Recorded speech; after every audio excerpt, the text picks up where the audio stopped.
الجمال والحلاوة والطعامة. عمركم سمعتوا عن مكان بيدفع تبس للزباين؟ احنا بقى المكان ده بيعمل كده.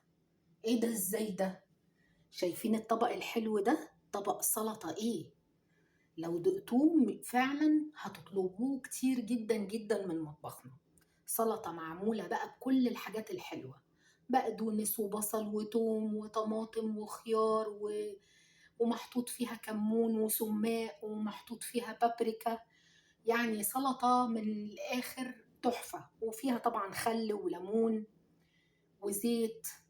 طيب نرجع للنقطة تاني، ايه ده؟ هي السلطة دي هي التبس؟ ايوه. لما بلاقي عميل فعلا مهذب ومحترم والتعامل معاه كويس والفيدباك بتاعه بطريقة كويسة ومهذبة ومقدر الشغل ومقدر كل حاجة وبيتعامل بأخلاق عالية وبأسلوب راقي، زي ما انت كعميل ما بتنبسط من مكان بتسيب له تبس، احنا كمان بندي للعملاء بتوعنا تبس. نفس النظام. ليه؟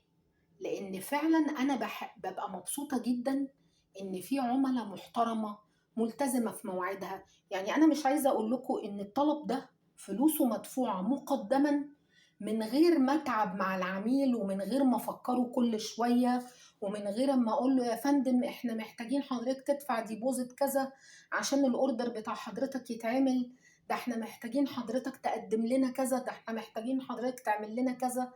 طب يا فندم احنا بس بنفكر حضرتك. مفيش الكلام ده خالص. العميل من نفسه دافع الفلوس مقدما بمنتهى الهدوء والشياكة واللطافة وكل حاجة في الدنيا. فعميل زي ده معلش يعني ده أقل تبس نقدر احنا نقدمه. حاجة بسيطة جدا جدا. يعني فعلا أتمنى إن هي تعجب العملاء اللي هتستلم، وفعلا تكون مناسبة ليهم ولذوقهم.